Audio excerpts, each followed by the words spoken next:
Nachádzame sa na križovatke ciest Baníckej a Škultétyho.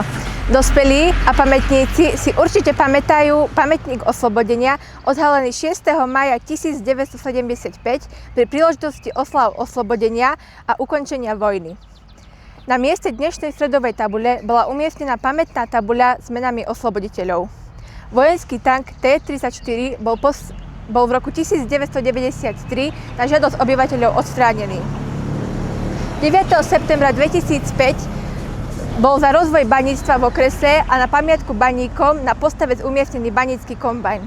Postupne akciová spoločnosť Baňa Dolina doplňala pamätné tabule. V roku 2010 bola doplnená pamätná tabuľa s menami baníkov, ktorí zahynuli pri výkone tohto povolania. Druhá bola odhalená v roku 2015 pri príležitosti ukončenia ťažby v miestnej bani.